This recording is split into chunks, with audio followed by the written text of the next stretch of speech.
Sir, you're muted. Sir.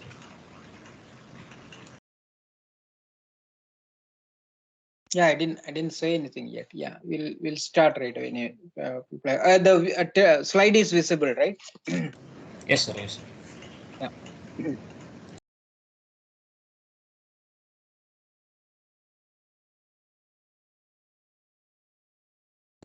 Great. So today we'll continue and conclude the discussion on shock expansion method. And today we'll focus. We have discussed it in general, how it applies, what is the approach, and how it applies to supersonic flow in general. Now we'll see how the hypersonic flows or hypersonic limits as applicable to increasingly high Mach numbers can be extended to the theory of shock expansion approach.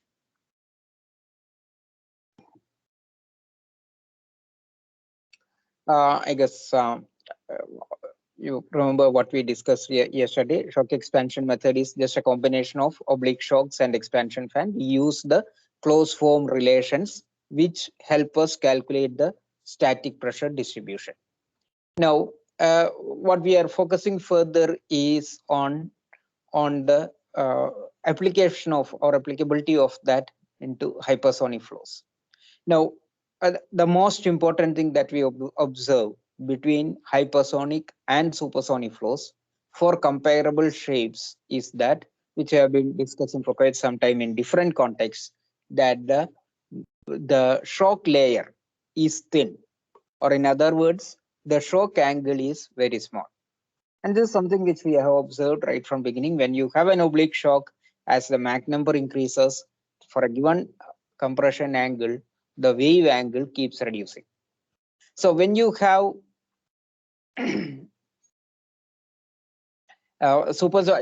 relatively lower Mach number supersonic flows, you have larger angles for the wave. So the wave angle is relatively high, which means that there can be shock reflection. Okay, now let's try to understand what is the implication of that. I'll try to highlight that on the screen. So the first case here, I'm sorry. The first case here is for a Mach number in the supersonic range. So you can consider say 1.5, 2 to 3, etc. in that range. Okay, so low to moderate supersonic Mach numbers, in which when you have a body like this, so you have assuming this tangent angle or the angle between the tangents, or rather the nose angle, assuming that it is so it's sufficiently low to have attached shocks, you will have an oblique shock like this. Now, most often in our analysis, we used to consider them as a straight oblique shock. But then in reality, if you were to really accurately analyze it, you may have to incorporate the curvature. So that's why it is shown as a curved line. But that's okay, that apart. What we observe here is that when you have flows like this, as the flow proceeds, you are going to have further expansion fans which are going to hit on the wall. Expansion fans, that is, you have the oblique shock, and within that, as the flow proceeds further, there are going to be expansion fans. Though the reflection of the expansion wave is not shown here, when they hit on the solid surface, and there you are going to have weak oblique shocks as a result of the impingement, that they are not shown in the image anyway. So which is going to be a consequence of the expansion fans. So this reflection of this formation of expansion fans, or rather reflection of them, formation of expansion fans will be there in any case, but the reflection of them on the surface will be happening only when the wave angle is high. And that is obvious from the two cases. Now you consider the second case where the Mach number is quite high. In this case also, you have the expansion fans, but they tend to diverge away from the wall because most of them cannot, and because of that, most of them cannot hit on the wall, hit on the surface of the body, which means that you don't have the complexity arising out of the expansion arising out of the reflection of the expansion waves. Okay, is that clear to you? Should I explain it further?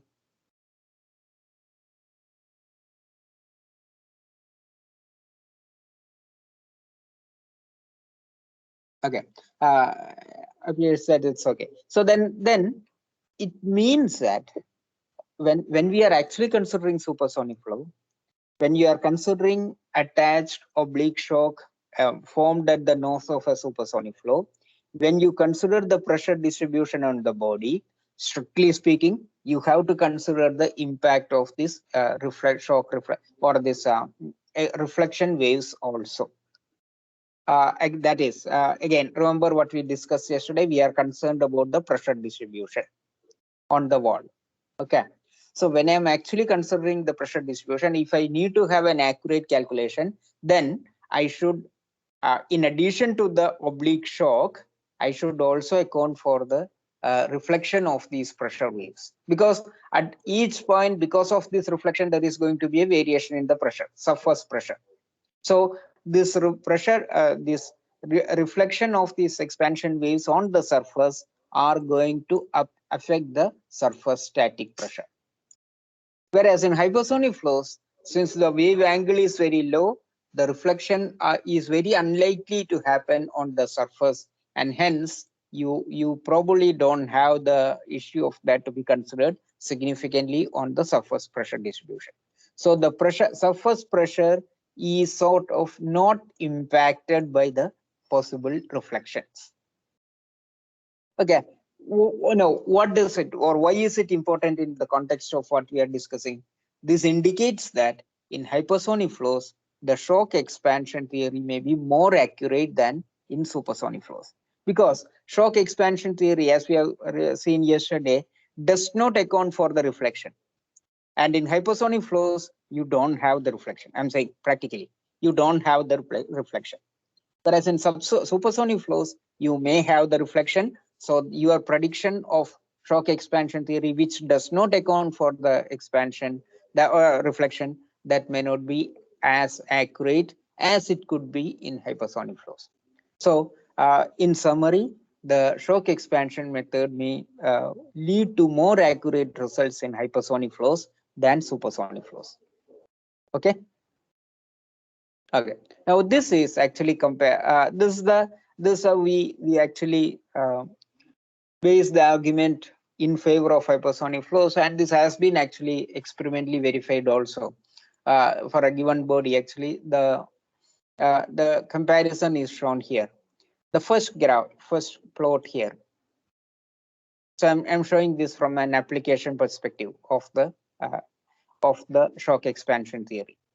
CP, again, that is the pressure distribution, is calculated pressure distribution, because on x-axis you have x by L, so it's distance along the body. Okay, and you have along the surface of the body, a non-dimensional is the distance, and here you have CP on the y-axis. So it's basically pressure distribution on the body.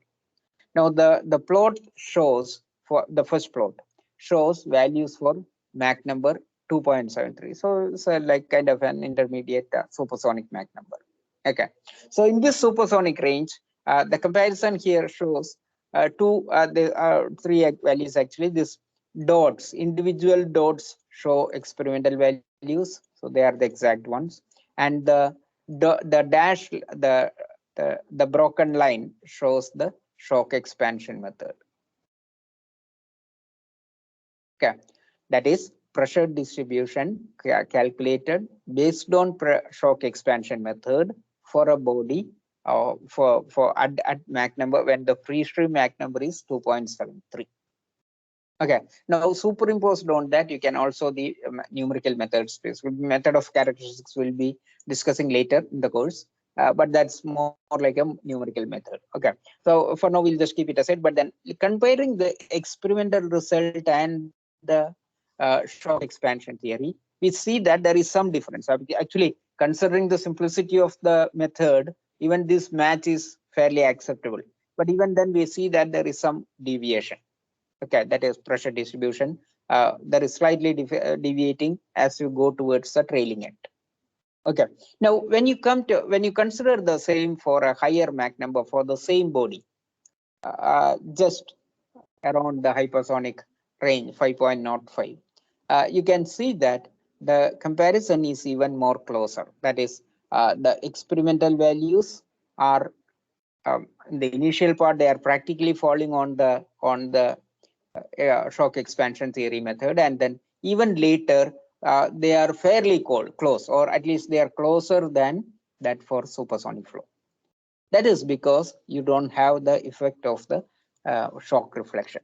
So as you move higher in the Mach number, the match between experimental data and shock expansion theory is getting closer and closer. And this is very important because conducting experiments is very difficult in supersonic flows, and it's extremely difficult in hypersonic flows. We'll discuss that later in the course, but it's extremely difficult because of several constraints.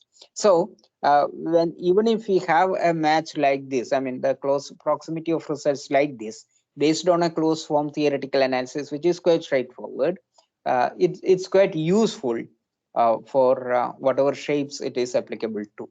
So that's the significance or importance of this method as applied to, specifically as applied to hypersonic flows. Any questions?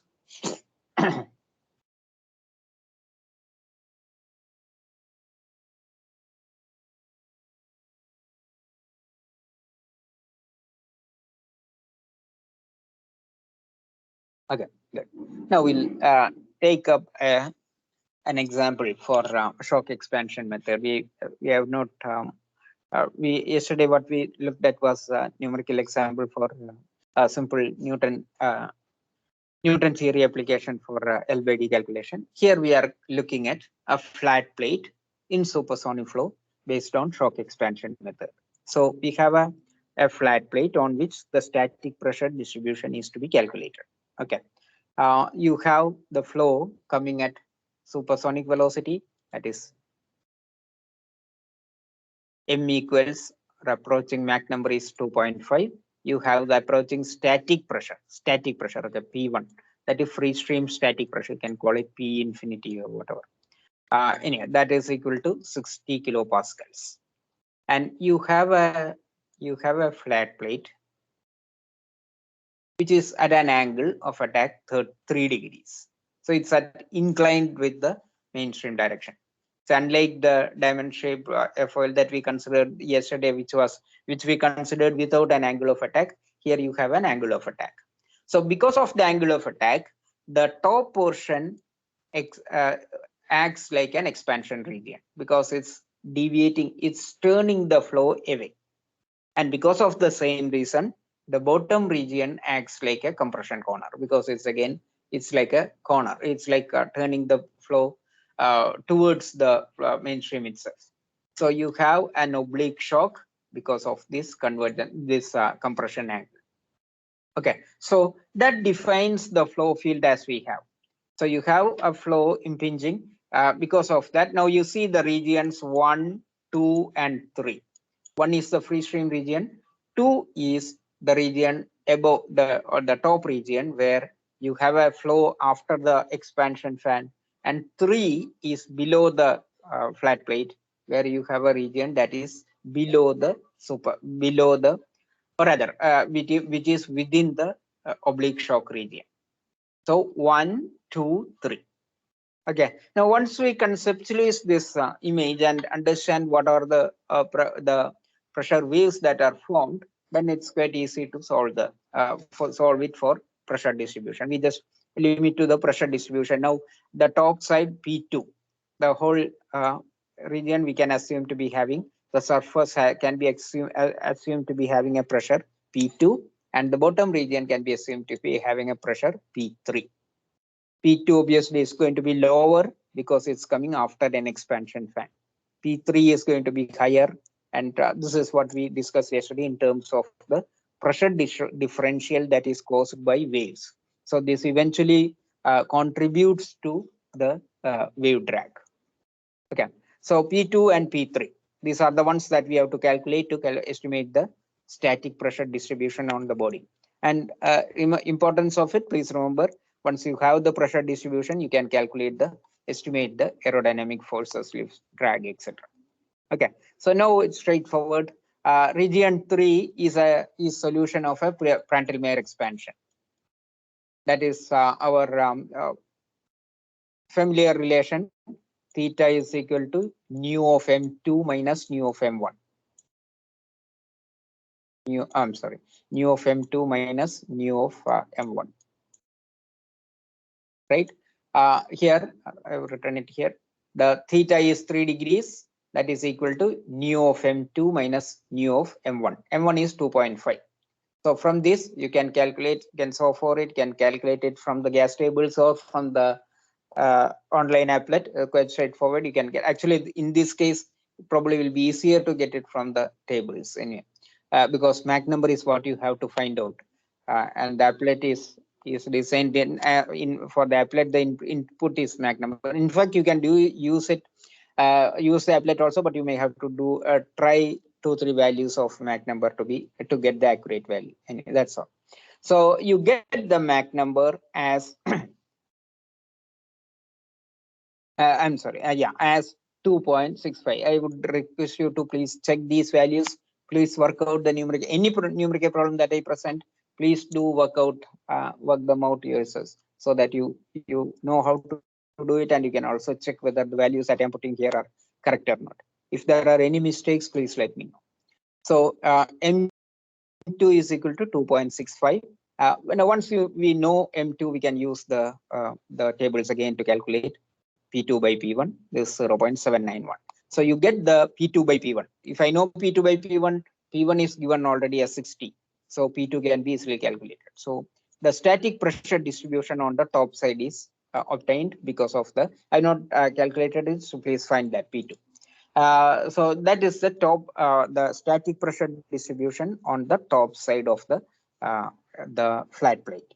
Now, similarly, on the bottom side, what you have to solve for is for an oblique shock, not an expansion fan. What you have there is an oblique shock, and we can use the same method as we have always used for oblique shocks. The theta beta m relationship. You can use the use that online the portal also, oblique shock calculations there, where you can use the upstream Mach number as 2.5 and the compression angle as 3.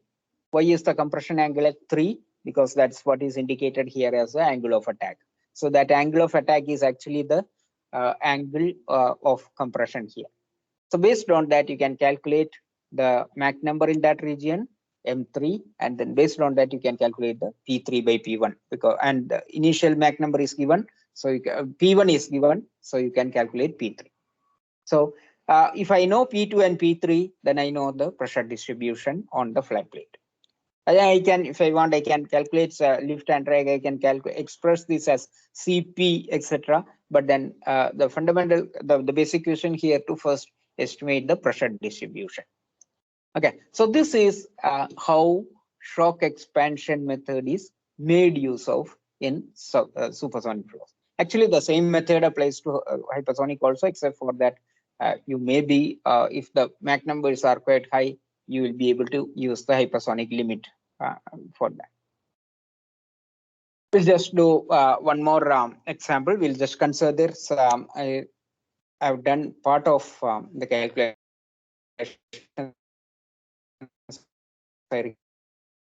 I make a problem on pressure distribution on a diamond-shaped airfoil in hypersonic flow.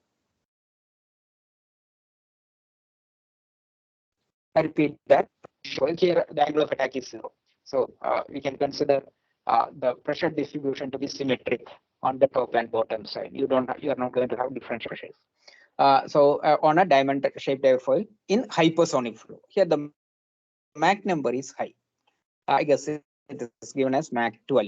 Okay. So which means that you can try using the hypersonic limits also. Mach 12 is fairly acceptably high range of hypersonic flows, so you can make use of the hypersonic limits that we have derived. Half angle epsilon is given as 8 degrees, so you are going to have certainly an attached shock. Atmospheric pressure is given as 10 kilopascals. Okay. Now, since the hypersonic flow limit is applicable, we can try using that. So beta by theta is equal to gamma plus 1 by 2. We have seen that already, how it comes. So we don't have to even use the chart or the tables, etc. Beta by theta is just a function of gamma. So if gamma is given as 1.4, we are using gamma as 1.4. So beta by theta can be easily calculated, and from which beta, the wave angle, can be calculated as 9.2 degrees. So please note that theta is equal to 12. Theta is the theta, that is the deflection angle, epsilon, which is given as epsilon here. So epsilon is actually theta, that is a half angle, that is 8 degree, and the beta is 9.6 degree. Please do check the numbers. Beta is 9.6 degree. So which this shows the proximity of these two. That's what we always keep repeating as our observation on the lower wave angles. So beta and theta are quite close because Mach number is high. Okay. Now for this Mach number, we can get the downstream, that is downstream of the oblique shock, the Mach number comes to be 8.2. So if we know the for this wave angle 9.6, the Mach number comes to be 8.2 downstream of the this. So we know the Mach number in region 2. Now we can use the P2 by P1 relation again for hypersonic flows, to gamma by gamma plus 1 into m1 squared sin squared beta. We know m1, we know beta is calculated, so we can calculate P2 by P1. P1 is given, so you can calculate P2, and it comes out to be 46.72. Again, please correct that. Please check that. I got a different result earlier, but then I just shown it as struck off, but now I didn't recalculate twice again. So I hope the second one is correct. So I just put it here, 42.76 kilopascals. So that is the static pressure in region P2. Okay, now we go to the expansion region where you have a expansion happening, and please note that the expansion angle is 8 plus 2, 8 plus 8, because this is theta here, here the epsilon is again 8 here, and the flow is already coming at an angle which is parallel to the surface, which is at an angle of 8. So this flow is getting deflected, realigned to the new surface. So the deflection to the horizontal is 8 degrees, and further expansion is 8 degrees. So the net expansion angle is 8 plus 8, 16 degrees. So please keep that in mind. We are solving Prandtl-Meyer expansion for an angle of 16 degrees, and we again use the hypersonic limit, which we have derived already, which we have seen already for Prandtl-Meyer expansion, which comes out to be theta is equal, the relation comes out to be theta is equal to 2 by gamma minus 1, 1 by m1 minus 1 by m2. Okay, so once we do that, we get the region. We can solve for the Mach number in that region. Now m1 and m2 here are actually m2 and m3. That is for this region, right? So 1 and 2. Please note that 1 here actually means 2, the region after oblique shock, and 2 actually means the region after expansion fan. So it should be m3. So it actually should read 2 by gamma minus 1, 1 by m2 minus 1 by m3. From this, we can calculate the value of M3. I got it as 15.12. It's an expansion, so Mach number should increase. Okay. So now we have actually practically solved whatever is required. Now we can use the pressure ratios to calculate P03. The ratio of P03, P02, etc., so that you can get the stagnation pressure and the Mach number, and you can calculate P3. Mach number is already there, so you can calculate P3. So if I know P03, which is equal to P02 because of Prandtl-Meyer expansion being isentropic, we can calculate P3 based on M3. M3 is already calculated. So that's straightforward. I have not done that step. You may please do that and see the value that you get. So I took this example to show how hypersonic limit is made use of in the calculations for shock expansion theories in the calculation of pressure distribution, making use of shock expansion theory for simple shapes like this. Okay. Okay. Any questions?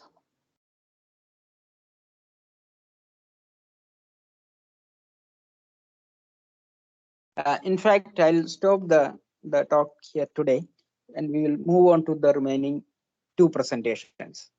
Before that, I repeat, if you have any questions about what we discussed today and about the numerical example, please, you can please ask now.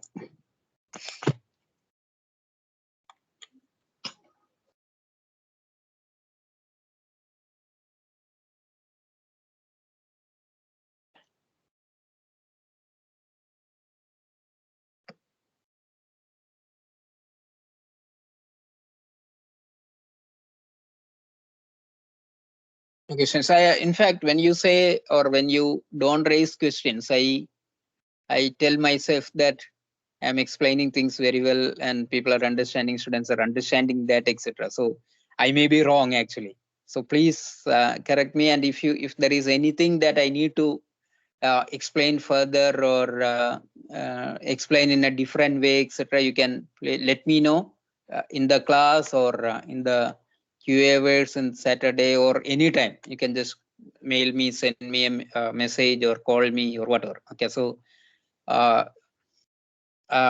since I don't see your faces, I don't know what the silence means.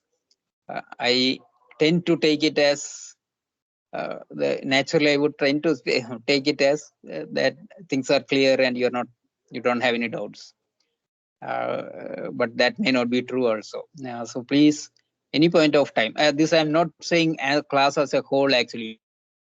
Even individuals, if everybody feels that this is not the way it should be explained or this is not sufficient, etc., you please let me know. So since I don't see your faces, I have no way to get a feel for it.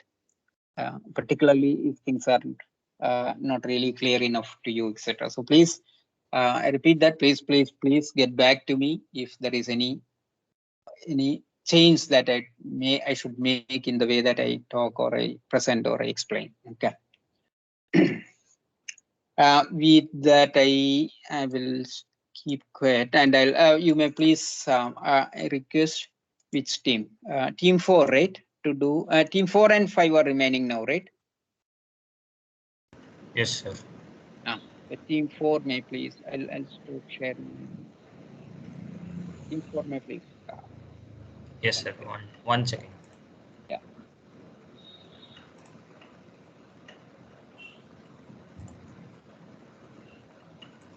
Sir, is the slide visible? It's visible. And now please give me a minute. I'll just check whether everybody is around. 4. Yeah. Sanjay Krishna is speaking, right? Shyamala here is around. Shyamala, please, 40. Yes, sir. Yeah. Surya Prakash, Yes, 45. sir. And Yes, sir. Swaroop, 46. Swaroop, 46. Absent.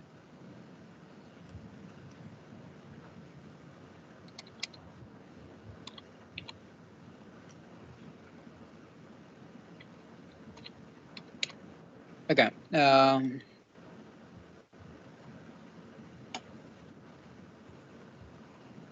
Sorry, who is going to present this one? Sir, I'm presenting. Yeah. Okay. Now before that, anybody else say maybe. Shyamala, can you please tell me what's the problem statement? What is that you're supposed to submit to present? Just tell me briefly. A sentence or two will do.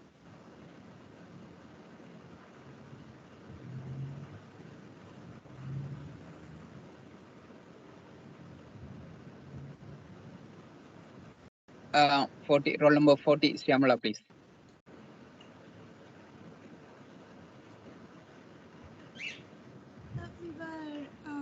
We have to Louder plot, or closer. Please, yeah. we had to plot the graph of P2 by P1 versus Mach number, and we did it for 3 1.1, 1.2, and 1.3 gamma. 1.4. 1.4. Yeah, that's good. Yeah, what kind of configuration? What kind of this one? Is for a normal shock, oblique shock, or what kind of? Normal shocks. Okay. Okay, carry on. Now you can go to the presentation. Yeah, Sanjay, please. You can put Yes, in. Maybe sir. probably you To can plot the put that in the slideshow if possible. yes, sir. One second.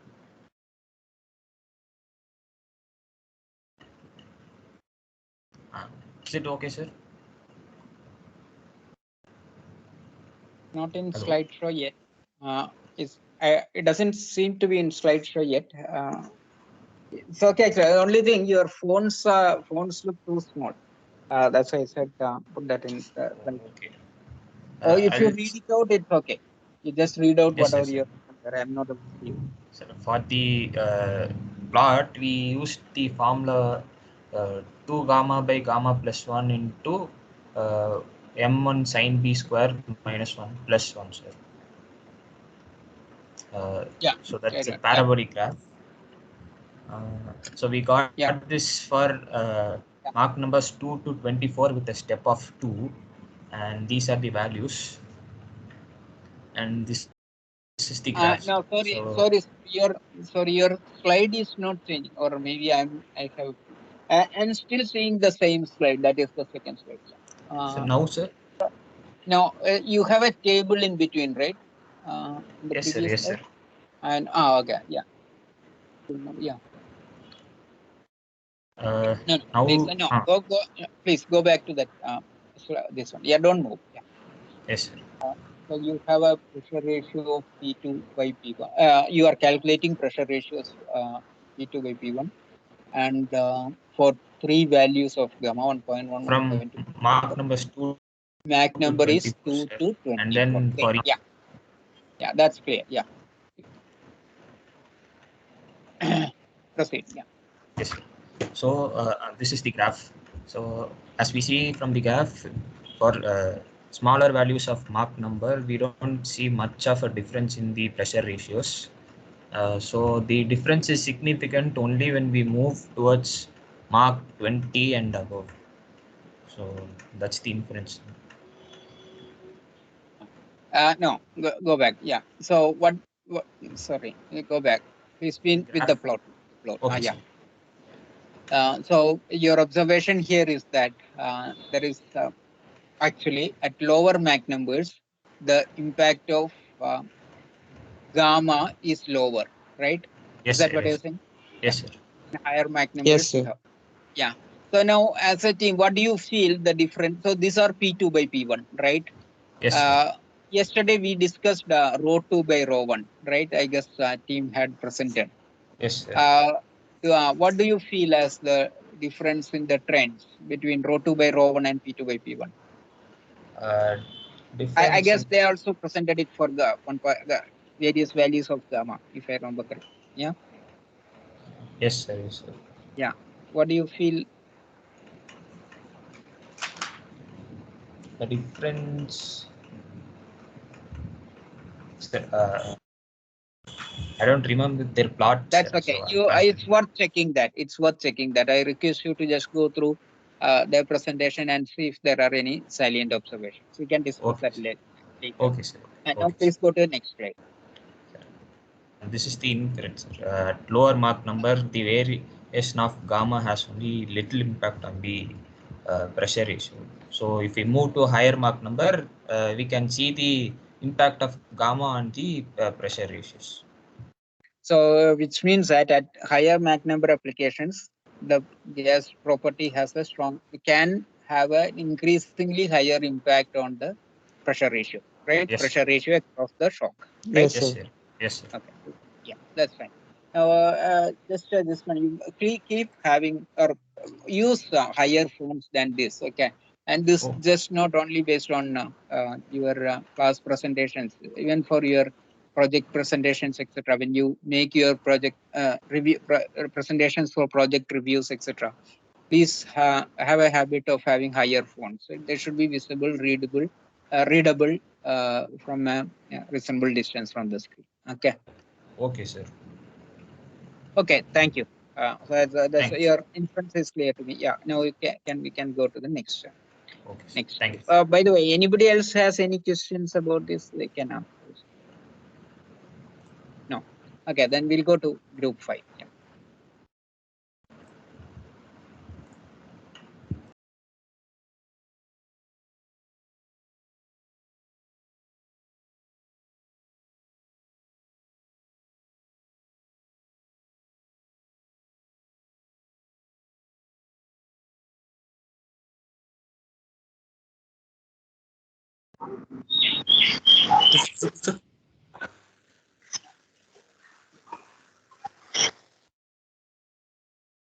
Is it visible, sir? This is not your first slide, right? You can go to the Yes, first. yes, yes. The slide is Yes. visible. Slide is visible. I Okay. see inference. Yeah. Just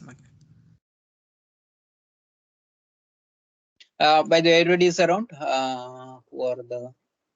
Yeah, Yuvraj, Shashank, Present, sir. and Sami Vasan, Sahana, Yes, 61. yes, Yeah, sir. Yes, sir. great. Yeah, great. Thank you. So please carry on. Yeah, it was on flow 3. Yeah, right. You can. So, the problem statement which was given to us was to plot a graph between the inlet combustor inlet temperature versus the combustor inlet Mach number, and find inference from the plotting. So, next slide. So this was the formula which was used by us, and this formula was obtained by equating the stagnation temperature, that is constant from the inlet to the combustor inlet. Since that stagnation temperature is constant from the inlet to the combustor inlet, we can equate the stagnation temperature at outside and That's the combustor. yeah. Fine. So by equating, You can get this one. That's okay. There's just one question in between. Sahana, can you please tell me what is the assumption when you make use of the relation that he has given there, that Tc is equal to T1 into etc. What assumption are you making when you apply that equation? Sahana. Yes, sir. Sir, can it be the question once again? All right. So he has written a relation on top, right? That is Tc to T0, I guess, right? So when you do that, when you apply this relation, what is the implicit assumption? So we have assumed that stagnation temperature is constant with the altitude. With altitude, no, don't say with altitude, along the flow. Okay, I mean, of course, it's going to be constant along the across the altitude also, but you are actually assuming that it's constant along the flow, right? Yes, sir. That's correct. Yeah, that is from inlet to the exit. Sorry, from inlet to the inlet of the engine to the inlet to the combustion chamber. There is no change in stagnation temperature. That's what you're saying, right? Yes, sir. That's correct. Yeah, it's adiabatic. Yeah, fine. Carry on. Sorry. Okay. The presentation can. yes, sir. Yeah. Yes, sir. And height, the like so at 15 kilometer height, we will be calculating the results, and the atmospheric static temperature is around 216 at 15 kilometers, and the inlet Mach number is given to us was 10. Next slide.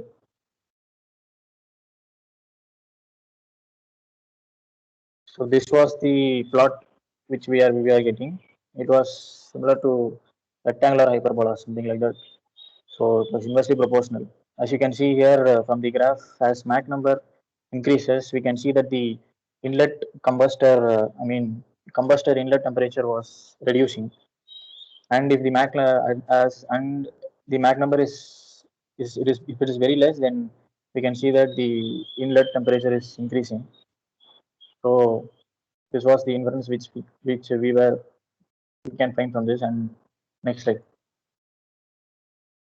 And to find, there are some points which we found. like, so as I told before that the inlet temperature affects the Mach number inversely. As inlet temperature increases, the Mach number decreases. And another thing which we found which we found was since if suppose the inlet temperature was very high, then we thought that the material would not withstand that much amount of heat. So ultimately, the efficiency of the scramjet would get reduced. And if under the same time, if the inlet temperature is very small, like around 800 kelvins or 750 to 800, less than 1000 Kelvin, then we thought that the combustion process would like the efficiency of the scramjet would be affected again due to the small temperature at the inlet. So what we assumed was feasible temperature for the scramjet to work was around 1000 to 2500 Kelvin. So in between these, the Mach number, in between these two Mach number, where the inlet temperature ranges, combustor inlet temperature ranges from 1000 to 2500 Kelvin, it will be feasible for the scramjet to be efficient as possible. I'll make a That's it. correction on what you said. I'll want to correct something. Before that, if you go back to the plot, now you are recommending 1000 to 2500. What's the Mach number range correspondingly? That is the MC combustor Mach number range is around, it will be around 2 to 4. Huh? 2 to 4, sir. 2 to 4. 2 to 4 is a big range actually. Yeah, in fact, it happens to be in that. I mean, the usually followed range would fall in that because Mach number is 10. Flight Mach number is 10, right, for you? Yes, sir. Yes, sir. Yes, sir. Yeah, so it happens to be within that range, but the reason that you said is not completely correct. Please go to that inference. This one. See what you said about the structural limitations. That is, if you reduce it too much, the resulting high temperature will not be good for this. That is Yes, sir. that is correct also. But the other one, that is combustion efficiency. In fact, below 1000 is not an issue. 800, 700, etc. Say any reasonable temperature is okay for combustion. In fact, if the temperature is too high, then it's not good actually. So that's where you have to be very careful. Say if the temperature is like more than 1200, 300, 400 or higher than that, what happens in the flow field in the context of combustion? You have studied that in propulsion. If the temperature is too high, what happens within the combustion chamber? Anybody from the team can answer.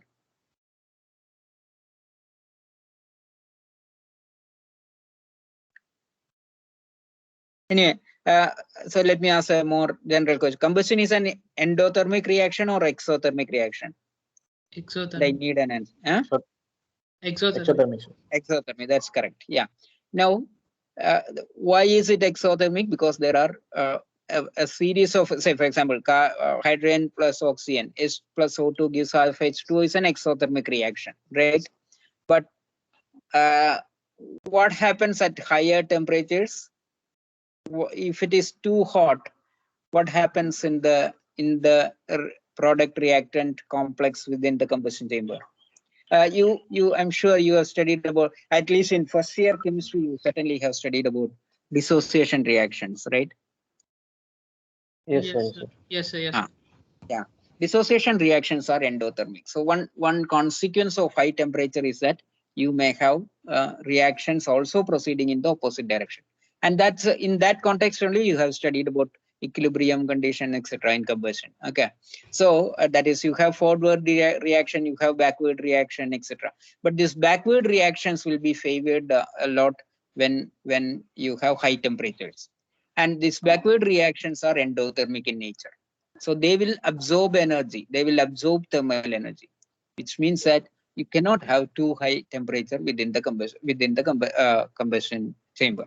So something like what you have listed here, 2500 Kelvin, etc., is to be avoided at any cost. Okay. But then you don't want to go too low also, because then stagnation pressure loss will be high when if you reduce it, if you decelerate the flow too much. So because of that, a compromise is usually suggested as 1/3 of the flight Mach number. So that's usually at currently that is taken as a guidance for Mach number, combustion chamber Mach number in scramjets. If the flight Mach number is 9, you will take 3. If it is 10, you may take 3.33. That's why I said it happens to fall in the range that you said, but it's not because of it's not because of the lower temperature limit. It's the other way around. Actually, you don't want to have too high a temperature inside the combustion chamber. Is that clear? Okay, sir. Yes, sir. So that's all. That's only my feedback on the inferences that you have. Yeah. So for now, we'll stop here today. We'll meet in the next class. Thank you. Thanks to all of Thank you. you, Bye. sir. Thank you, sir. Thank you, sir. Thank you, sir. Thanks. Thank you, sir. Thank you. Thank you, sir. Thank you. Thank you, sir. Thanks.